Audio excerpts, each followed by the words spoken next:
Hola, ¿qué tal? Bueno, en este video vamos a ver el trabajo práctico número 3, que es de termodinámica y cinética. ¿Ah? En primer lugar, vamos a definir lo que es una reacción química. Fíjense, si yo tengo que un reactivo A se reacciona con un reactivo B para dar un producto C, perdón, más un producto D. Esta es una típica ecuación química general, ¿tá? Donde nosotros tenemos que A y B son reactivos y C y D son los productos de esta reacción. Bueno,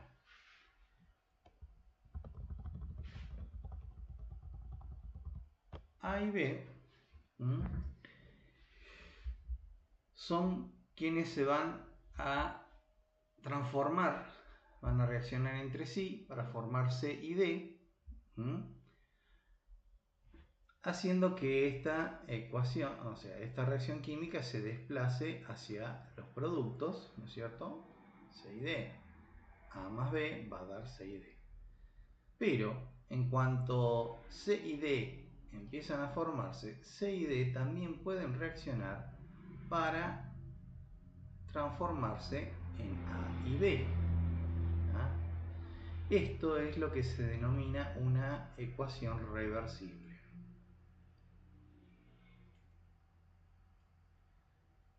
O sea, es una reacción reversible. ¿eh?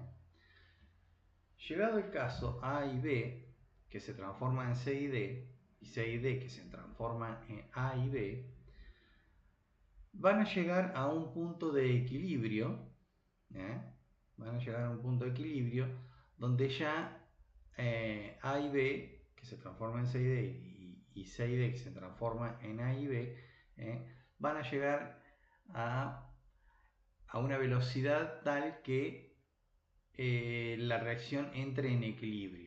¿Qué significa que la reacción entre en equilibrio? Que llegan a un punto en que la concentración de A, B, C y D ya no cambian en la reacción, ¿eh?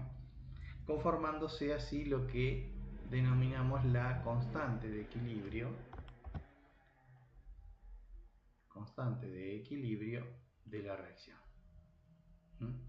La constante de equilibrio de la reacción se define como la concentración de productos sobre la concentración de reactivos.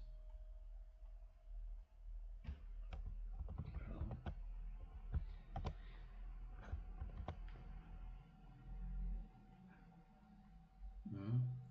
En este caso, nosotros vamos a tener que la concentración de C por la concentración de D sobre la concentración de A por la concentración de B, esta es la ecuación, o sea, esta es la constante de equilibrio para esta reacción química. ¿Ah? ¿Qué implica esta proporción o esta razón entre productos y reactivos? Y que si en el equilibrio esta proporción es mayor que 1, yo voy a tener más productos que reactivos. Y quiere decir que la reacción está más desplazada hacia los productos, o sea. Ahora bien, si esta razón es menor que 1, quiere decir que en el equilibrio, cuando toda esta reacción se equilibre, yo voy a tener poco producto y mucho reactivo, lo cual implica que la reacción no se dio tan favorablemente para la formación de productos. ¿Ah? Entonces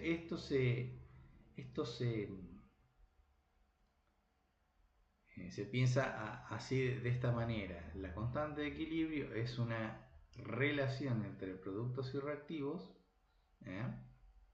Y cuando esos productos se forman en el equilibrio y tienen alta concentración, esta relación es mayor que 1 y por lo tanto significa que la reacción se dio hacia la formación de los productos. Ahora bien, si esta razón es menor que 1, significa que la cantidad de reactivos es muy grande respecto a la cantidad de productos.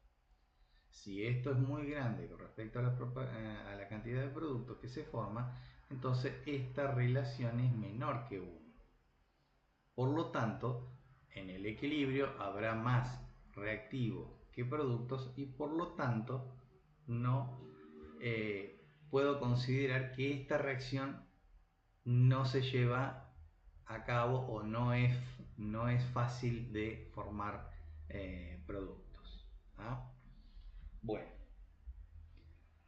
así es como se define la constante de equilibrio y que en sí la constante de equilibrio termina siendo un indicador de para dónde se va a desplazar una reacción química. Si una reacción química tiene una constante de equilibrio muy grande, quiere decir que forma los productos, y si tiene una constante de equilibrio muy bajita, quiere decir que es muy poco lo que se produce de productos, para la redundancia, y por lo tanto la reacción no es tiende a formar reactivos más que a formar productos. Bien, y por lo tanto es un indicador de si una reacción se llevará a cabo o no. Entonces esta es la constante de equilibrio. Ahora bien, a ver, vamos a... No.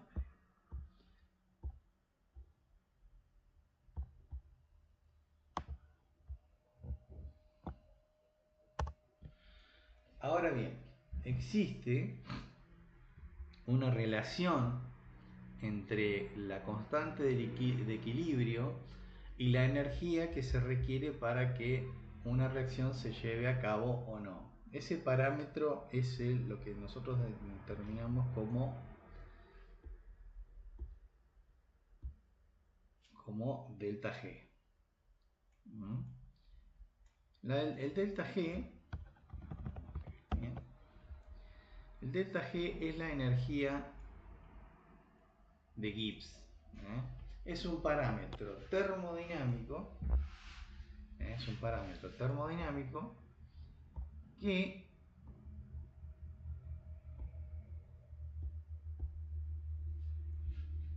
indica si una reacción se llevará a cabo o no. Es la energía que se requiere o que se libera de una reacción. Una reacción, si no es... o sea, toda reacción necesita cierta cantidad de energía para iniciarse. Ahora bien, hay dos tipos de reacciones. Una es en la que se requiere permanentemente energía, y otra es que se requiere una energía inicial y después en el transcurso de la reacción se genera la suficiente energía para que la reacción se sustente a sí misma y por lo tanto se lleve adelante. Entonces hay reacciones que hay que aportarle energía y hay reacciones en las que liberan energía, ¿no? Y que se pueden llevar adelante después de un aporte inicial de energía de activación. Esto es indicado con este parámetro que es el delta G, que es la energía libre de Gibbs. Cuando esta delta G es mayor que 0, la reacción se dice que no es espontánea. Es espontánea. Disculpen la letra. quiere decir que no está favorecida la reacción hacia la formación de productos. Y cuando el delta G, ¿no? Cuando el delta G es negativo, o sea, menor que 0, la reacción es espontánea.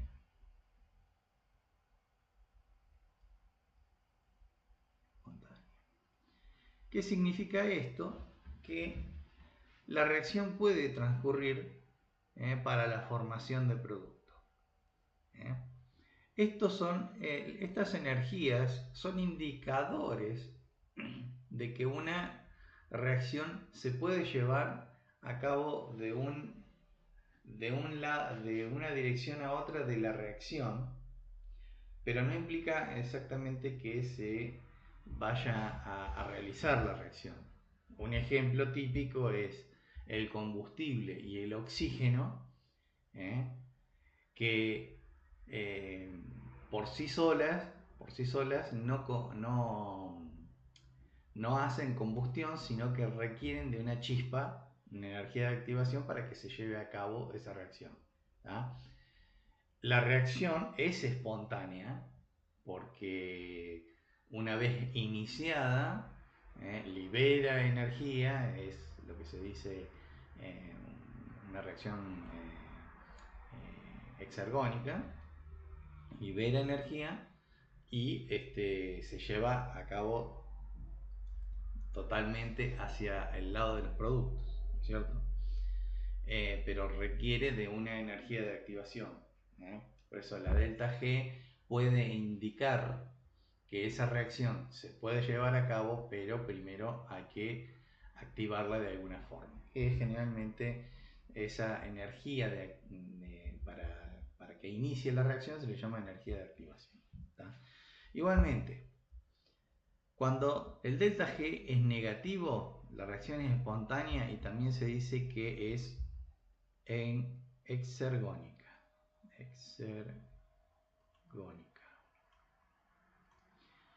Y cuando el delta G es positivo y la reacción no es espontánea, se dice que es endergónica.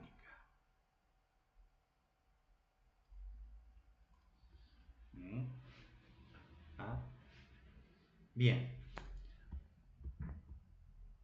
Ya que tanto delta G como la constante de equilibrio determinan, o sea, son indicadores de la dirección de una reacción, entonces seguramente habrá una ecuación matemática que las relacione. Bueno, esa ecuación matemática que las relaciona, nosotros vamos a plantear la reacción, la ecuación, pero bueno, es esta ecuación que vamos a escribir acá, que es delta G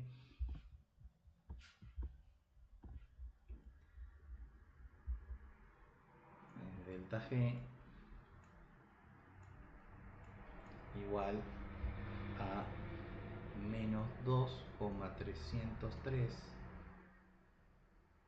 por R por T por el logaritmo de la constante de equilibrio.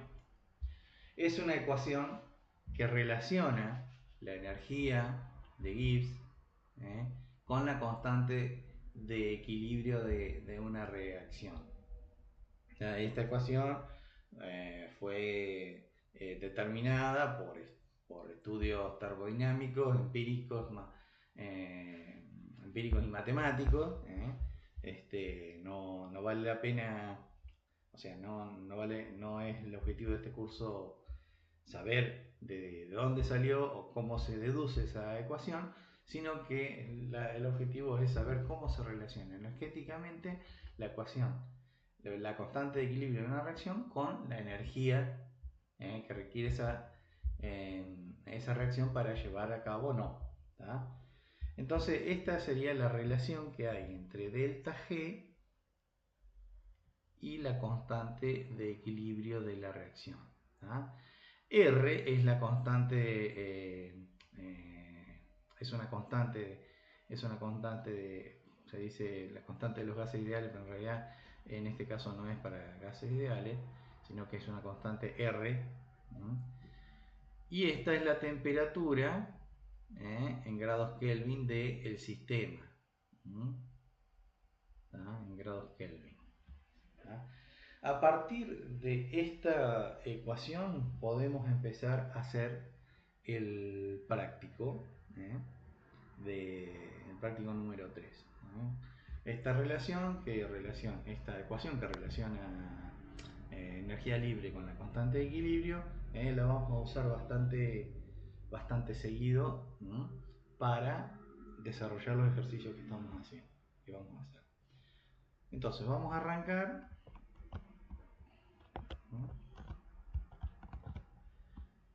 Vamos a arrancar por el ejercicio número 1.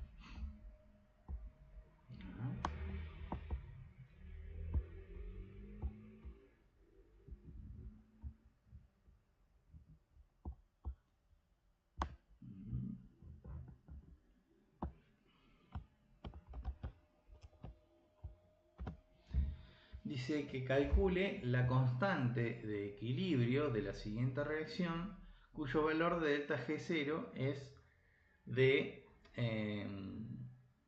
menos 0,5 kilocalorías por mol. Diga si es una reacción endergónica o es una reacción exergónica. Bueno, entonces, nosotros sabemos que, ¿qué datos tenemos? Tenemos que delta G de la reacción es menos 0,5 kilocalorías mol.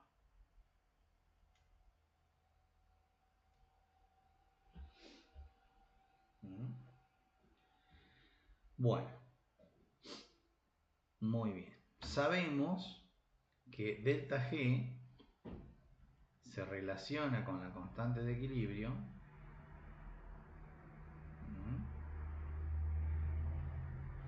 a través de esta ecuación, menos 2,303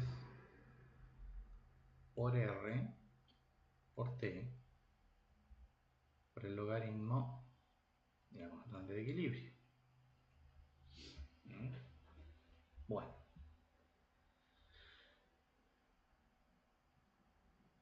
muy bien.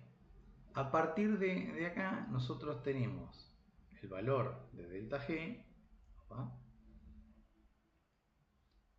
que es menos 0,5 kilocalorías, igual a menos 2,303 por R. El R es una constante, que está definida como 1,987 calorías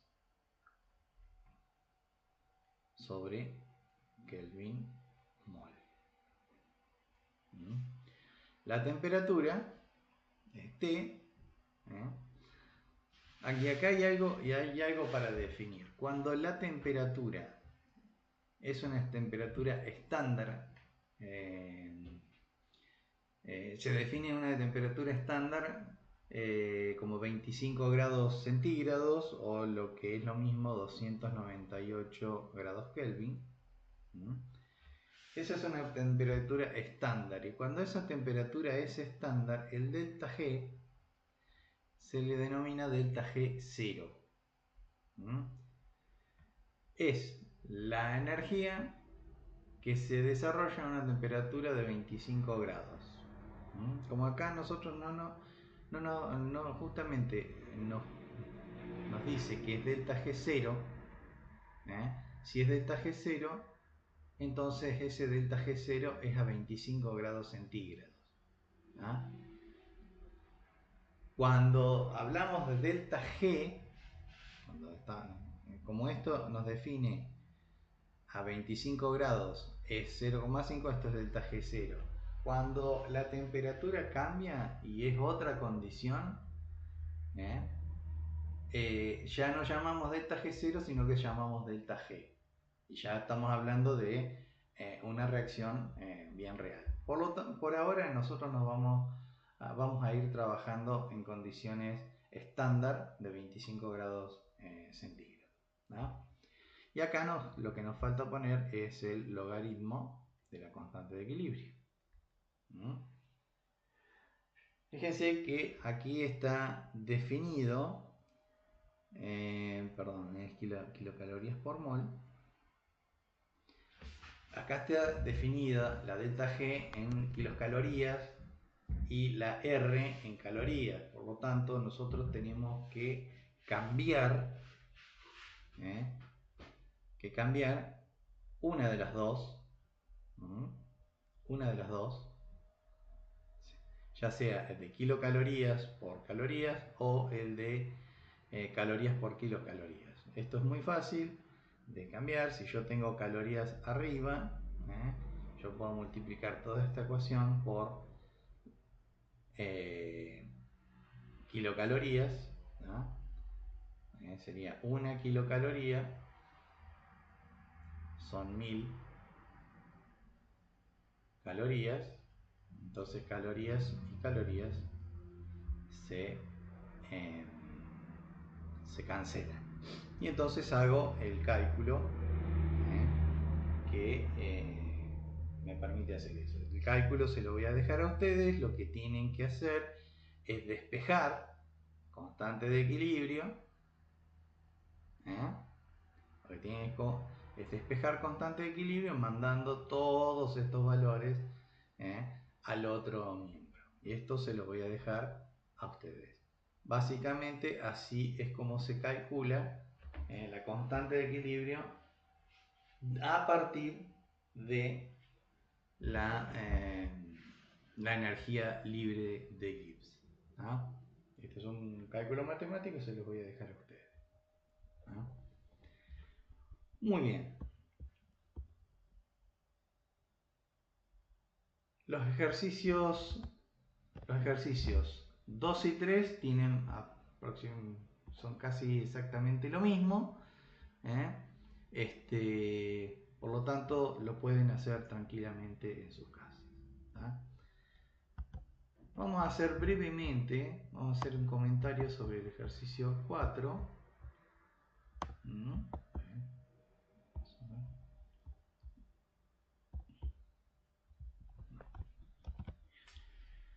Vamos a hacer un breve comentario sobre el ejercicio 4.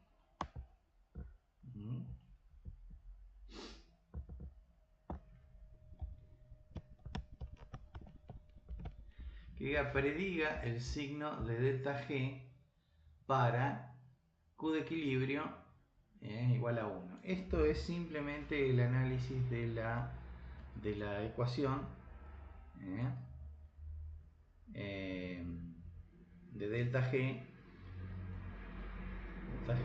igual a menos 2,303 por R por T por el logaritmo de la constante de equilibrio.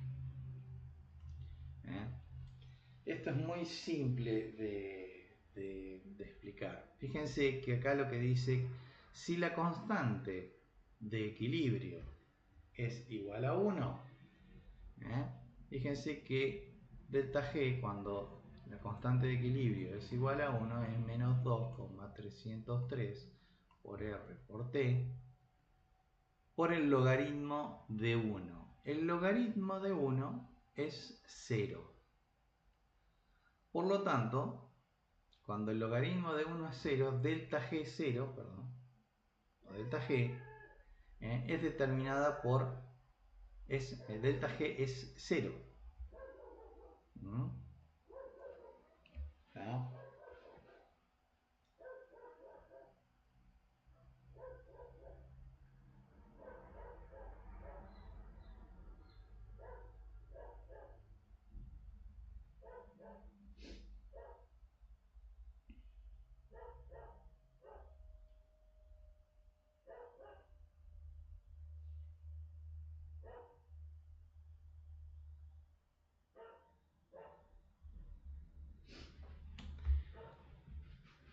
Entonces, ¿qué pasa cuando delta G,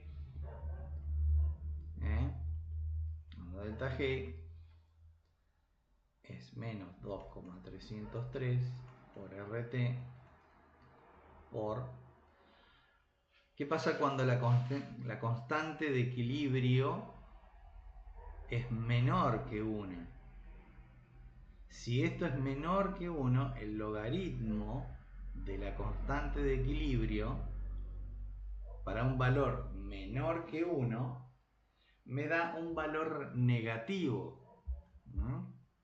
Cuando cada equilibrio es menor que 1, el logaritmo de la constante de equilibrio me da un valor menor, o mejor dicho, menor que 1. Perdón. Me da un valor negativo, menor que 0. ¿Tá? Cuando este valor, la constante de equilibrio nunca puede ser menor que 0 o negativa, porque obviamente es la relación de productos y reactivos, nunca esa relación va a ser negativa. Pero esa relación puede ser entre 0 y 1 o mayor que 1. Cuando el logaritmo de la constante de equilibrio está entre 0 y 1, cuando la constante de equilibrio es menor que 1, o sea, está entre 0 y 1, el logaritmo de la constante de equilibrio es menor que 0, por lo tanto es negativa el logaritmo de la constante de equilibrio. Si es negativo, esto es un número negativo, menos por menos más, quiere decir que el delta G va a ser mayor que 0, y por lo tanto, ¿esto qué implica? Que la reacción no es espontánea, y por lo tanto es endergónica.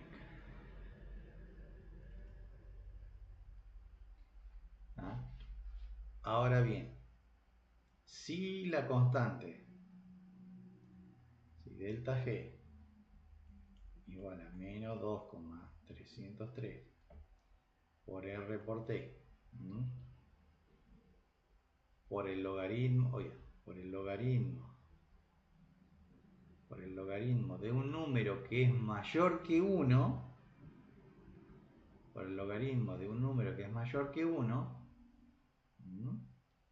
entonces, ¿qué pasa? El delta G va a ser, el logaritmo de un número mayor que 1 es positivo.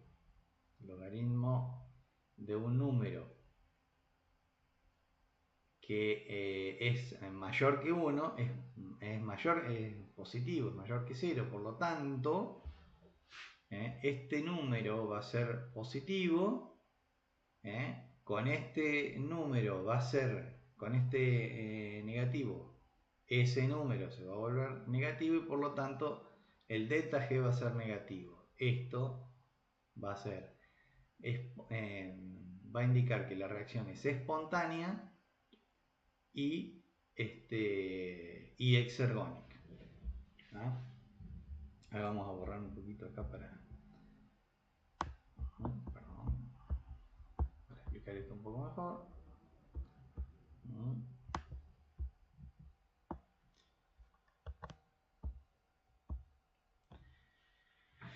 Bueno, fíjense que esto simplemente es o sea, es una consecuencia matemática de lo que es un logaritmo. Si el logaritmo de 0, perdón, el logaritmo de 1 es 0. Quiere decir que todo el producto de esta ecuación va a ser 0, lo que implica que el delta G es 0. Si esto es 0, si la constante de equilibrio es 1, esto es 0, y por lo tanto,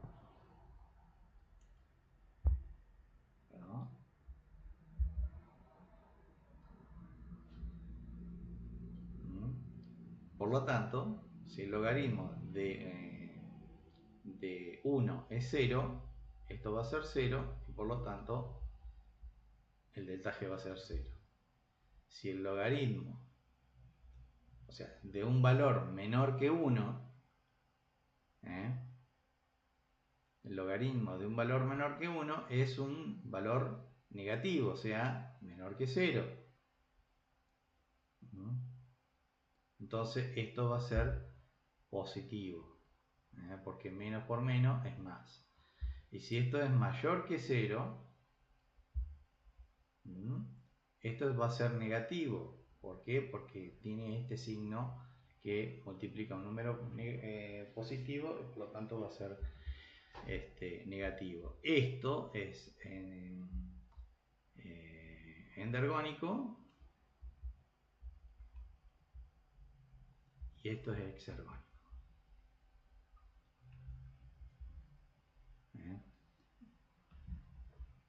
Nada, o sea, la constante de equilibrio es un indicador también de si una reacción va a ser endergónica o exergónica. Es indicativo. Recuerden que hay otras cosas que están actuando acá, que es el R y el T, también dependemos de la temperatura, pero básicamente la energía de Gibbs va a depender mucho de la constante de equilibrio de la reacción, ¿no? Bueno.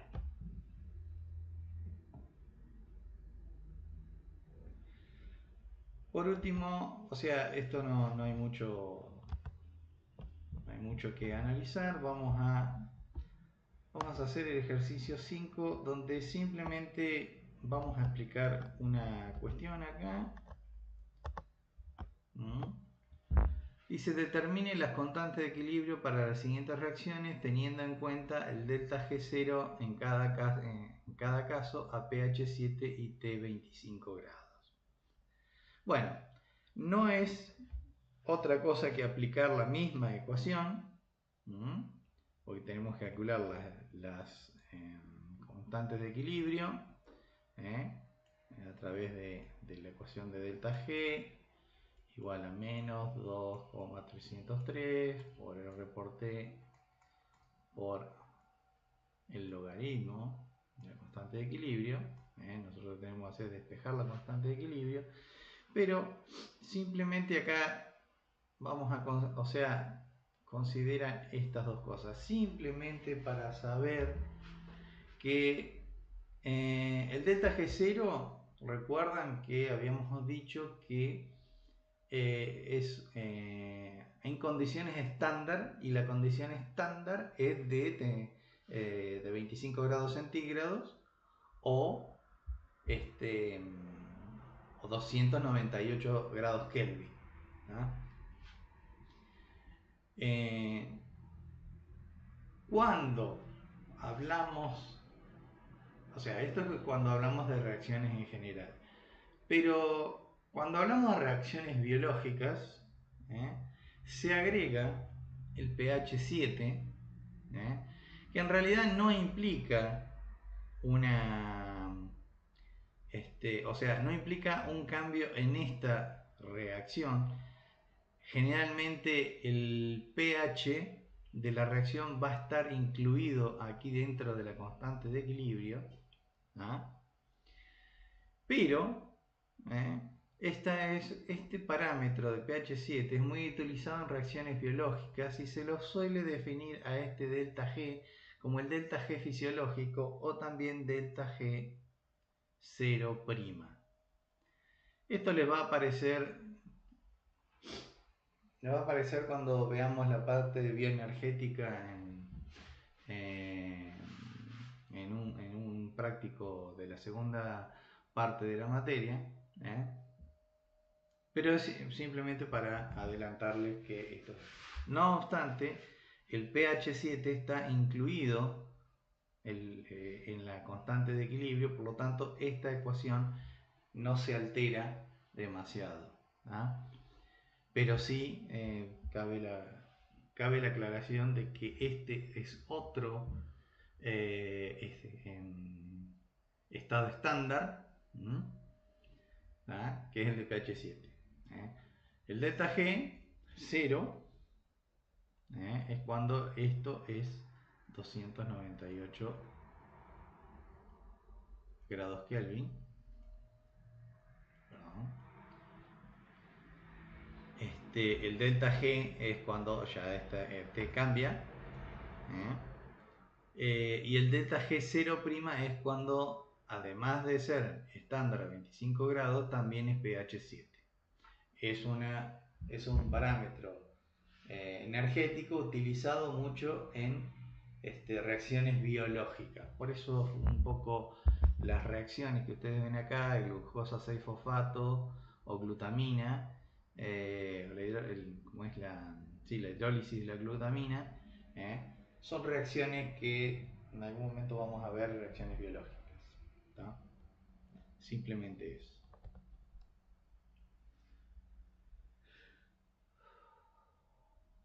Bueno.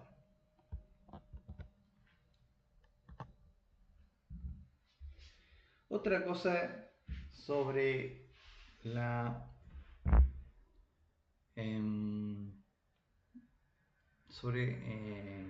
la termodinámica es la relación que hay entre la energía libre de Gibbs y dos parámetros termodinámicos que son bastante conocidos: la entalpía y la entropía.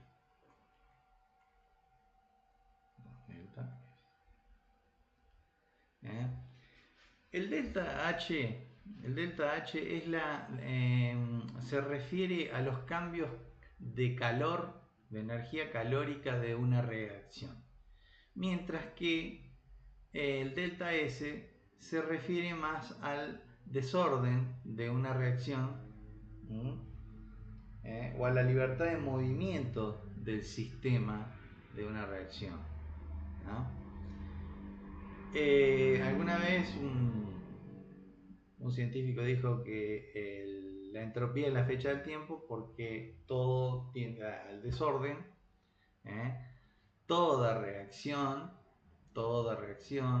implica que algo que está ordenado se ordene, o algo que está desordenado, o sea, algo que está ordenado se desordene, o algo que está desordenado se ordene. Generalmente algo que está ordenado que se desordena tiene una entropía, tiene un aumento de entropía, mientras que algo que está desordenado y que luego se ordena tiene una disminución de entropía. ¿Ah? Las disminuciones de entropía requieren energía, mientras que el aumento de entropía libera energía. ¿Ah? Entonces, y todo sistema, además de ordenarse o desordenarse, una reacción química puede salir de un reactivo que está ordenado a desordenarse. Por ejemplo, la combustión de un combustible, está en un sistema bien ordenado con el combustible más oxígeno.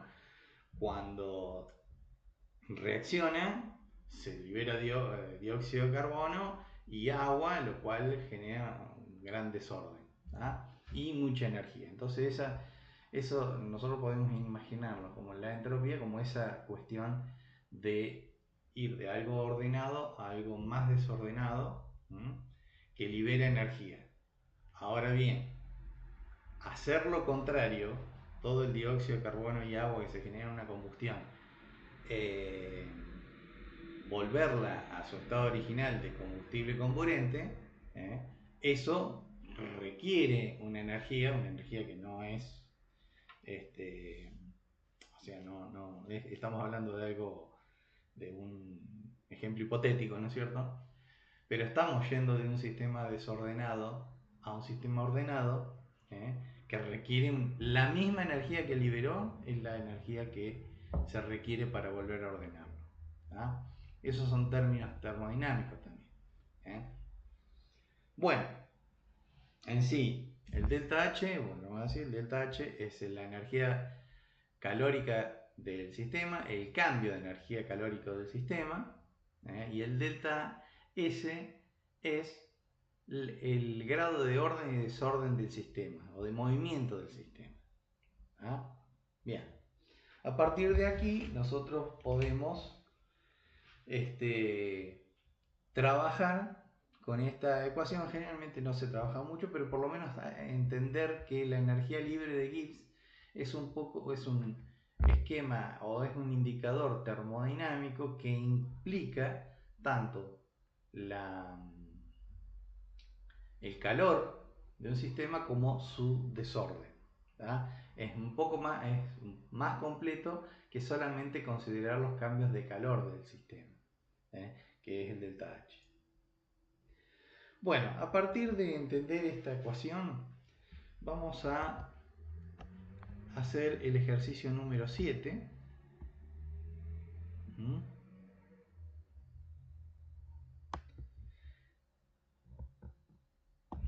Que es este que está acá.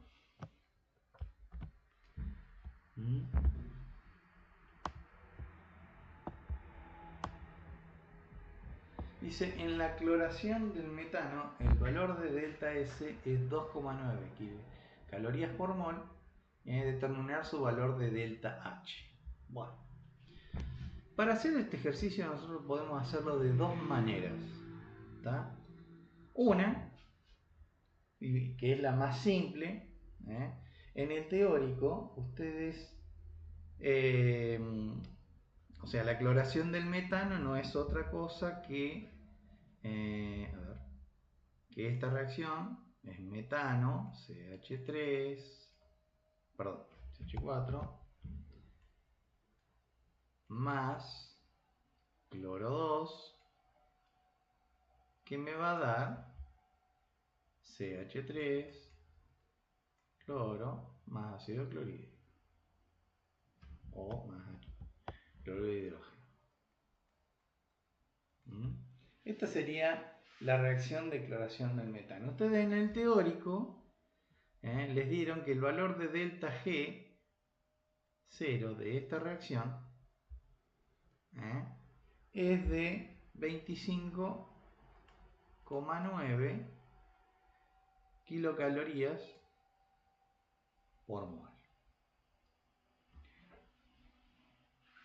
Dice, en la cloración del metano, el valor de delta S es 2,9 calorías por mol. Determinar el valor de pH. Perdón, el valor de delta H. Bueno, aquí lo que tienen que hacer, o sea, es muy simple. Es reemplazar el valor de 25,9 kilocalorías mol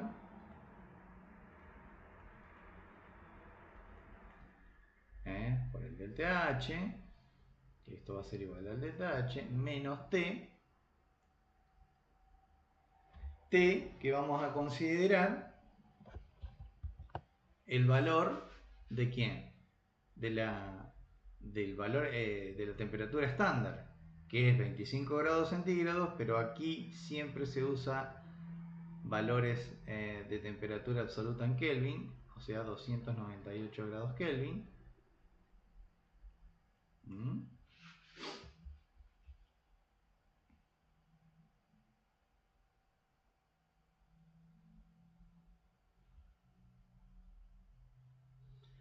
Y el delta S, que es 2,9 calorías sobre mol Kelvin. Aquí Kelvin y Kelvin se cancelan. Pero fíjense que tenemos calorías y tenemos kilocalorías. Entonces, ¿qué tendríamos que hacer acá? Es convertir las calorías en kilocalorías. Decimos que una kilocaloría son 1000 calorías. Entonces calorías y calorías se van. A partir de esto yo despejo delta H y calculo el valor haciendo todo el pasaje de términos, y así se calcula delta H. Esta es una forma de calcular el delta H, ustedes lo calculan en sus casas. Ahora bien, hay otra forma de calcularlo a partir de la tabla que les da al final.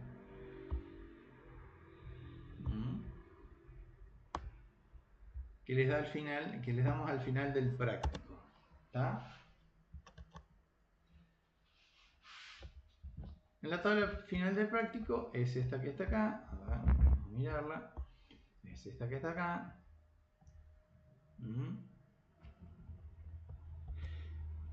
Bien. Y nosotros vamos a decir, bueno, ¿qué implica la cloración del metano?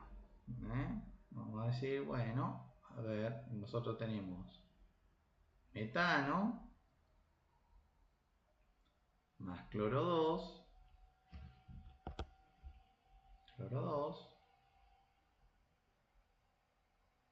que se va a reaccionar para formar clorometano, CH3, cloro, más ácido clorhídrico o cloruro de hidrógeno.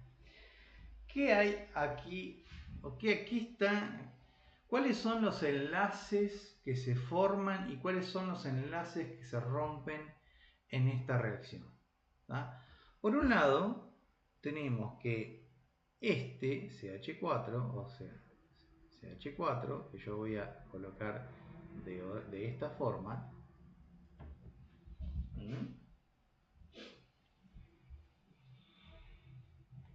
para reemplazarlo por un átomo de cloro, se tiene que romper. Entonces, este enlace se tiene que romper. Por otro lado, el cloro, la molécula de cloro, también este enlace se tiene que romper.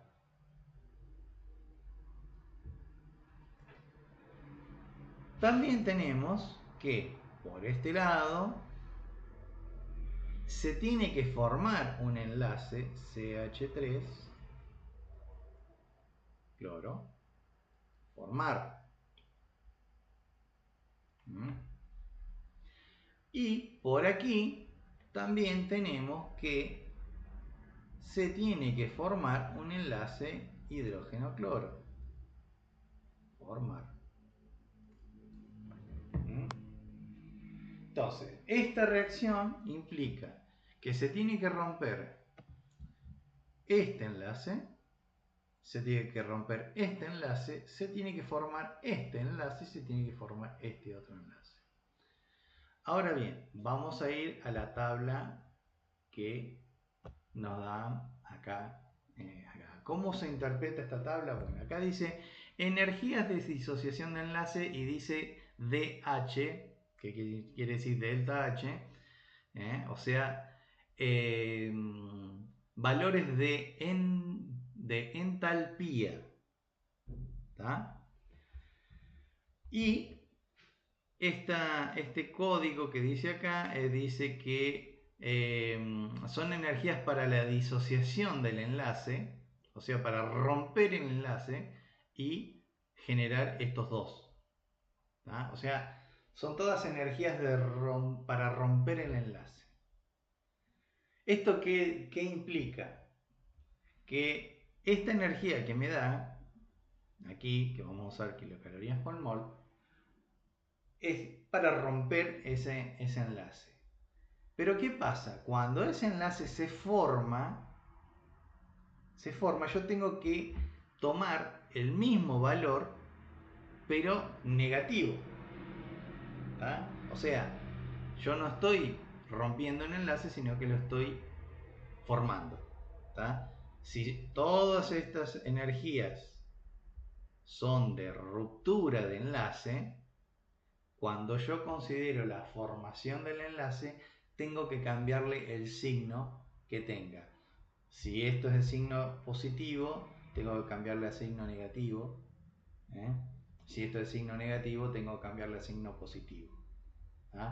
Acá no va a haber ningún problema porque todas las energías de disociación de enlace tienen una energía positiva, tiene un delta H positivo. Bueno, entonces, sabiendo esto, nosotros vamos a empezar a analizar esto. Primero tengo que romper este enlace carbono, hidrógeno, 3 hidrógeno. Eso está acá en el primero y eso implica 105 kilocalorías mol. El otro que tengo que romper es el cloro-cloro que está, fíjense que está aquí, que es 58. Esto es 58. 58 kilocalorías mol. Ahora se me forma CH3 cloro. CH3 cloro, fíjense que está acá y tiene un signo positivo para la ruptura de ese enlace. Por lo tanto, para la formación de ese enlace, yo tengo que colocarle el signo opuesto, o sea, menos 84 kilocalorías mol. Y lo mismo, fíjense, el cloruro de hidrógeno, en lugar de romperse se tiene que formar. Como esta tabla me habla de enlaces que se rompen, fíjense, yo tengo que esta energía es para la ruptura de este enlace y es positivo. Por lo tanto, como yo lo estoy formando, yo le tengo que poner el signo contrario. 103 kilocalorías. Ahora, estas son las energías de formación y ruptura de enlace que implica esta reacción. Hagamos la cuenta de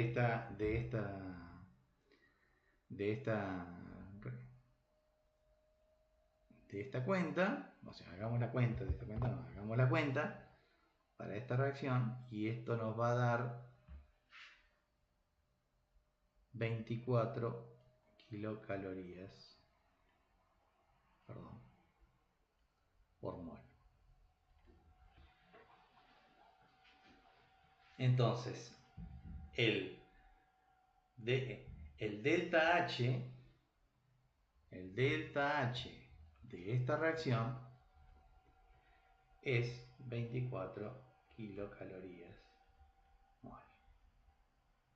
Le puede llegar a dar alguna diferencia con la otra forma de hacer, pero básicamente son casi iguales. Creo que les da 25 la otra forma de calcular y esto da 24. ¿tá? Mucho depende de las tablas, pequeñas variaciones en las tablas, decimales y esas cosas, pero en sí da muy aproximadamente las dos formas de hacer el ejercicio. ¿tá? Entonces, en una reacción, nosotros tenemos que considerar quién se forma y quién se rompe. ¿tá? De ahí, nosotros nos podemos ir a esa tablita y utilizarla de esa forma. ¿tá? Bueno, si entendieron este ejercicio, vamos a hacer una breve explicación del ejercicio 8.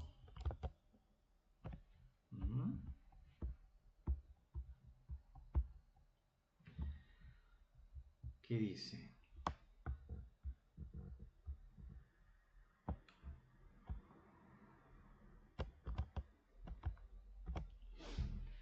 Calcule, utilizando la tabla de detalle de la adición del bromuro de hidrógeno al eteno y prediga el signo de delta G.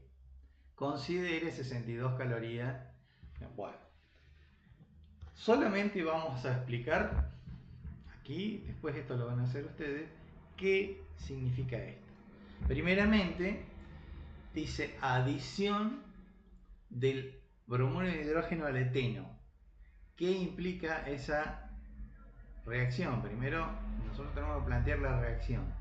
Y es adición al eteno. El eteno es este compuesto que está acá, ¿cierto?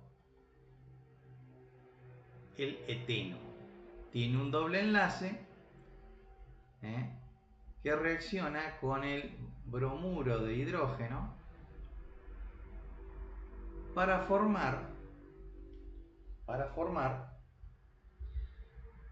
o sea, esto al tener un doble enlace genera una reacción de adición donde un hidrógeno se adiciona a un carbono y el bromo se adiciona al otro, rompiendo este enlace y generando enlaces hacia el hidrógeno.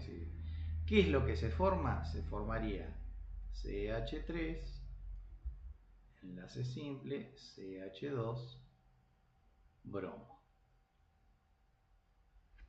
¿Tá? Esta es la reacción de adición del bromuro de hidrógeno al eteno.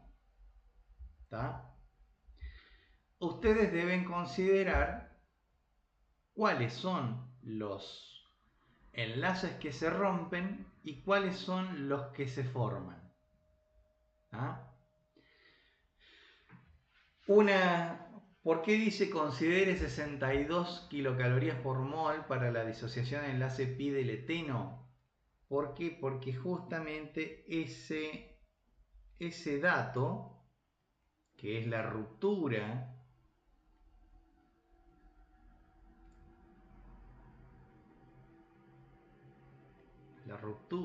del enlace pi del eteno, CH2,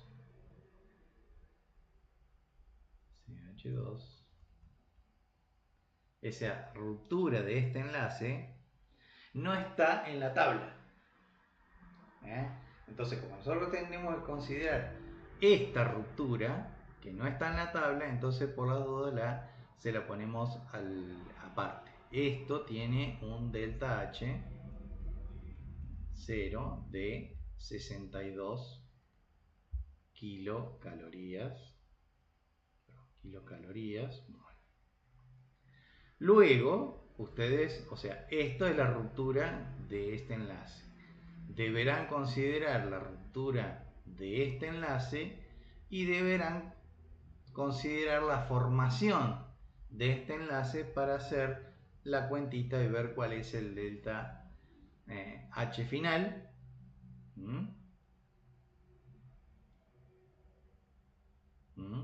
El delta H final y cuál es el signo del delta H. Una vez que nosotros sabemos el signo del delta H, nosotros podemos inferir y predecir cuál es el signo de delta G utilizando la ecuación de delta G igual a delta H menos T por delta S. ¿Ah? Bien, entonces esto se los dejo planteado así para que ustedes lo puedan resolver. ¿Tá? Verifiquen bien la teoría si es que necesitan. ¿Tá? Ese es el ejercicio número 8. Y simplemente vamos del ejercicio número 9, para que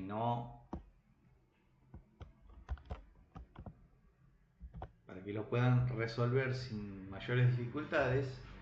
Use la energía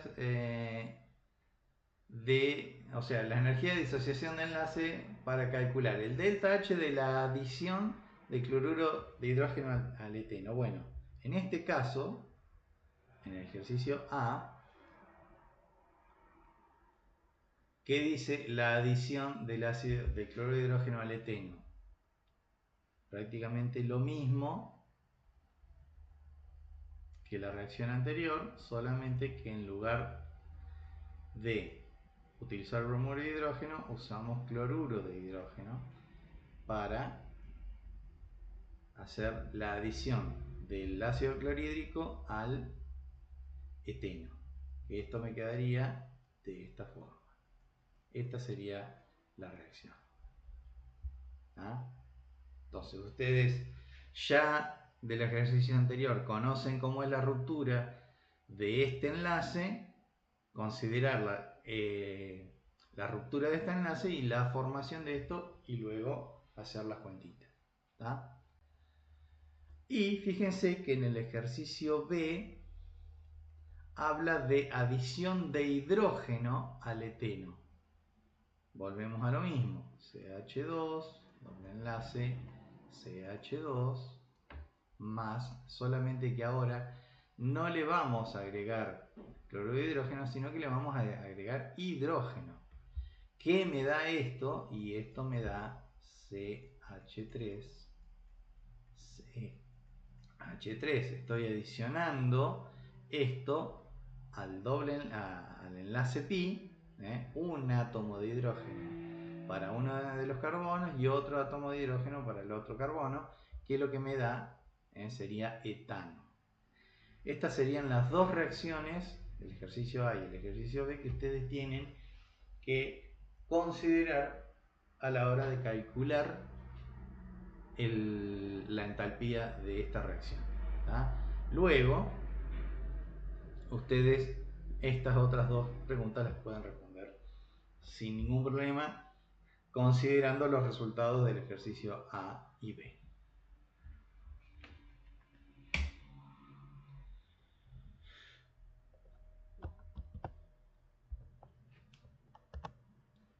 Por último, vamos a considerar el tema, o sea, vamos a resolver también la parte de cinética de reacciones. Vamos a considerar nuevamente una reacción de A más B que me da C más D. Bueno, la velocidad de una reacción en un sentido se puede definir, la velocidad, de la siguiente forma. O sea, se puede definir en función de las concentraciones de reactivos que hay en una reacción. La velocidad de la reacción va a depender de la cantidad de reactivos que hay en esa reacción. Y esa velocidad va a ser proporcional a la concentración de los reactivos y por lo tanto deberá tener una constante de proporcionalidad, K. Así se define la velocidad de una reacción. La velocidad de una reacción depende de la cantidad de reactivos que tiene. Ahora bien, no solamente de la cantidad de reactivos que tiene. Esta reacción de velocidad tiene otros parámetros a definir que son, o otros coeficientes a definir que son el orden de la reacción. En esta ecuación, ustedes vieron en el teórico que, bueno, K es una constante, A es la concentración del reactivo A, B es la concentración del reactivo B, y A es el orden y B es el orden de A, que depende de A, y el orden que depende de B. Este valor puede cambiar de acuerdo al comportamiento del reactivo en la reacción. ¿Qué pasa? Si la concentración del reactivo A aumenta, si la concentración del reactivo aumenta, y la velocidad aumenta proporcionalmente a la cantidad de reactivo que yo tengo, entonces A va a ser de orden 1, o sea, va a ser igual a 1. Si A aumenta proporcionalmente a la velocidad, si la concentración de A, en otras palabras se puede decir, si la concentración de A se duplica y la velocidad de la reacción se duplica, entonces A es igual a 1. Vuelvo a repetir, si la concentración de A es proporcional a la velocidad, ¿esto qué quiere decir? Que si la concentración de A aumenta y la velocidad la velocidad de la reacción aumenta, entonces eso es de orden 1 con respecto a A. Entonces, con respecto a A. Si la concentración de B aumenta en proporción a la velocidad de la reacción, quiere decir que si duplico la cantidad de la concentración de B, la velocidad se duplica, entonces el valor de B es igual a 1 y es de orden 1 con respecto a B. Entonces, y esto hablamos de una proporcionalidad directa, o sea, si A se duplica, entonces la velocidad se duplica. Si B se duplica, la velocidad se duplica. Si A se duplica y la velocidad no cambia, entonces se habla de que esto es de orden 0. Si B se duplica y la velocidad de reacción no cambia, se dice que B es igual a 0. Vuelvo a repetir. Si A se duplica o aumenta y la velocidad de la reacción no cambia, A es igual a 0. El orden es 0. Si B se duplica y la velocidad de la reacción no cambia, entonces B es 0 y el orden es 0. En una reacción química, el orden de esa reacción depende de los reactivos y su orden. Y en una reacción yo puedo tener que uno o los dos reactivos, cuando aumentan, duplican la velocidad, o puedo tener que solamente uno de los reactivos cuando aumenta la concentración, aumenta la velocidad, y el otro no. Y de ahí nosotros vamos a determinar el orden de la reacción. Bien. Vamos a un ejercicio entonces. Vamos a hacer el ejercicio 10.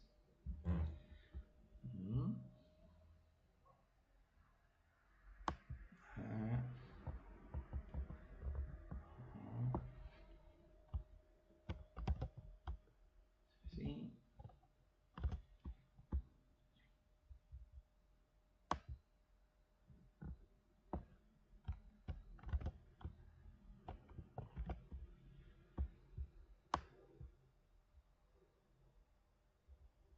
Bueno. Dice: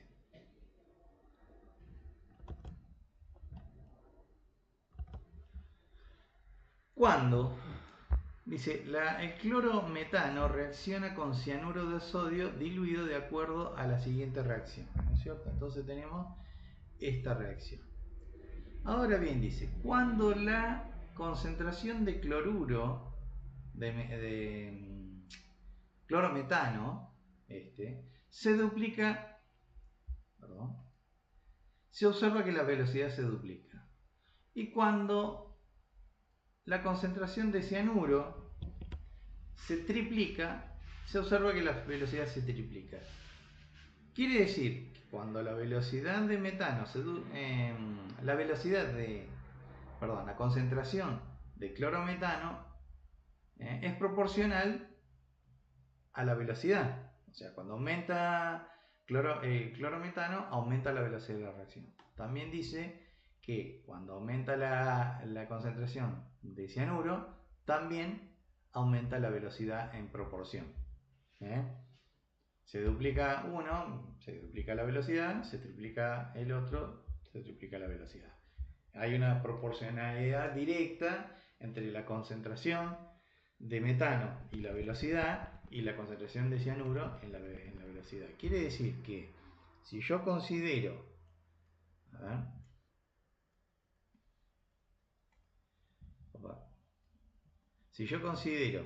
que la velocidad de esta reacción es proporcional a K, una constante, por la concentración de CH3, cloro, por la concentración de cianuro de sodio, vamos a ponerlo así.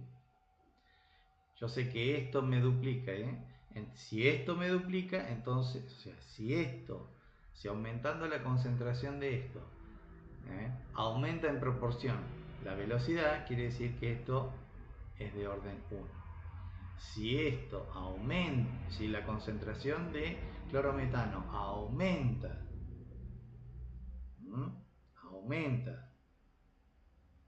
en proporción a la velocidad, esto es de orden 1. Entonces, la primera pregunta decía, ¿cuál es el orden cinético con respecto al clorometano? Con respecto al clorometano, nosotros tenemos,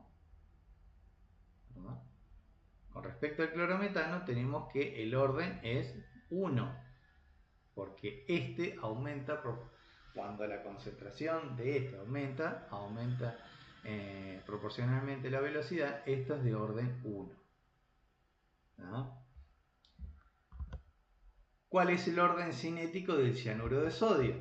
Y también dice que si el cianuro se triplica, se triplica la velocidad. O sea, se aumenta cuando aumenta la concentración de cianuro de sodio, aumenta proporcionalmente la velocidad de la reacción. Por lo tanto, esto es de orden 1.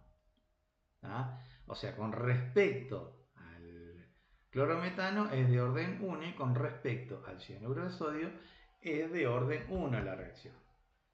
Entonces, ¿cuál es el orden cinético total de la reacción? Entonces, si es 1 con respecto al clorometano y es 1 con respecto a cianuro de sodio, entonces la reacción total es de orden 2.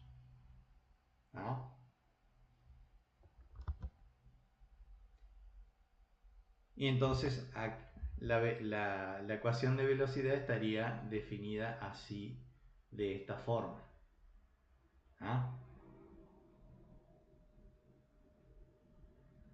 Bien.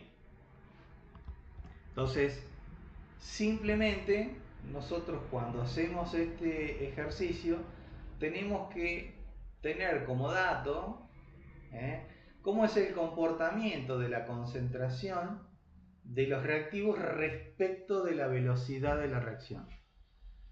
Si el reactivo aumenta proporcionalmente a la velocidad, o si la concentración del reactivo aumenta y la velocidad aumenta proporcionalmente a la cantidad de reactivo, entonces estamos hablando de que eso determina el orden 1.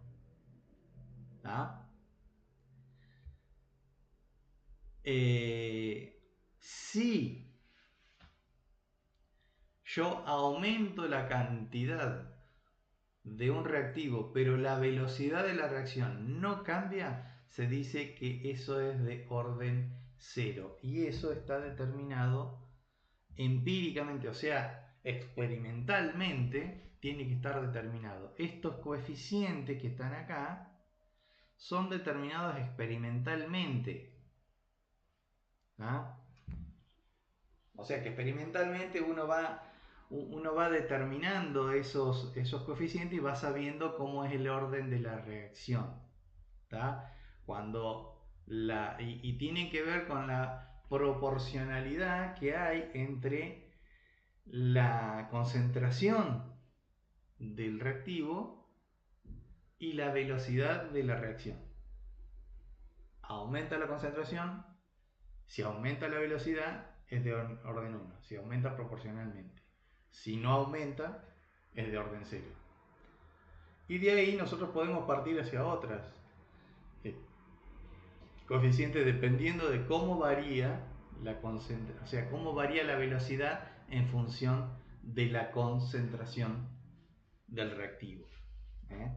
Esto implica que no solamente es 0 y 1 los valores de estos coeficientes, sino que por ejemplo podría llegar a ser 2 en el caso de que si yo duplicara la cantidad de la concentración de un reactivo y la velocidad se cuatriplicara, ahí yo podría hablar de un orden 2 con respecto a ese reactivo. Siempre hay que ver cómo es la proporcionalidad entre el aumento de la concentración y el aumento de la velocidad. Pero básicamente nosotros vamos a determinar el orden sabiendo estos coeficientes, que se determinan de esa forma, sabiendo cómo varía la velocidad cuando aumenta la concentración de los reactivos. Bien.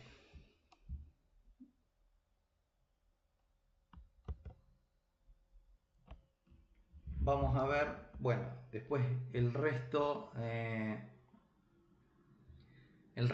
de los ejercicios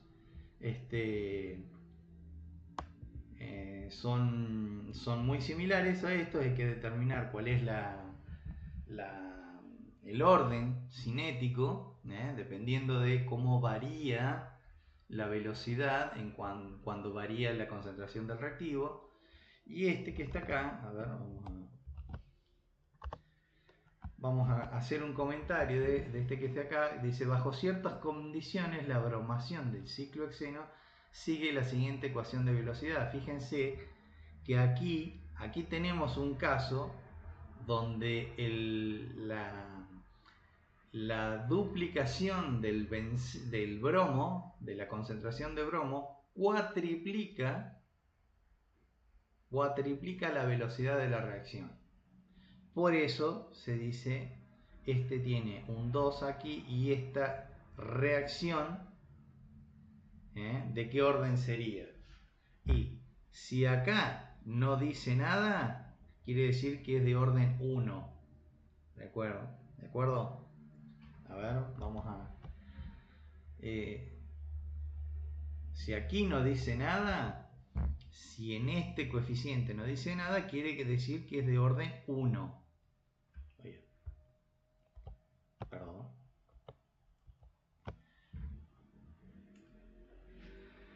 Vuelvo a ver. V igual acá, por la concentración de ciclo hexeno,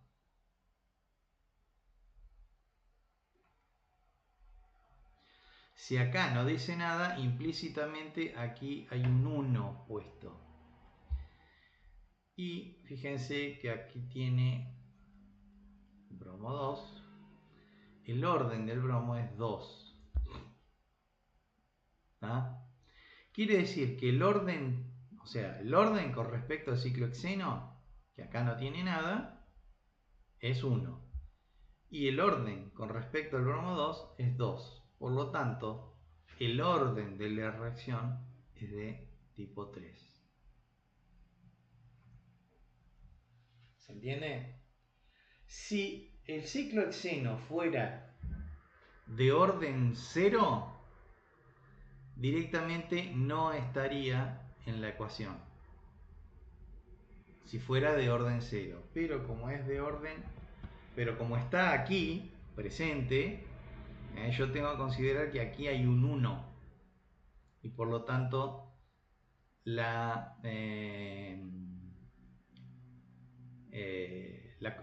el ciclo hexeno es de orden 1 y la reacción total es de orden 3. ¿No? Bueno. Esto sería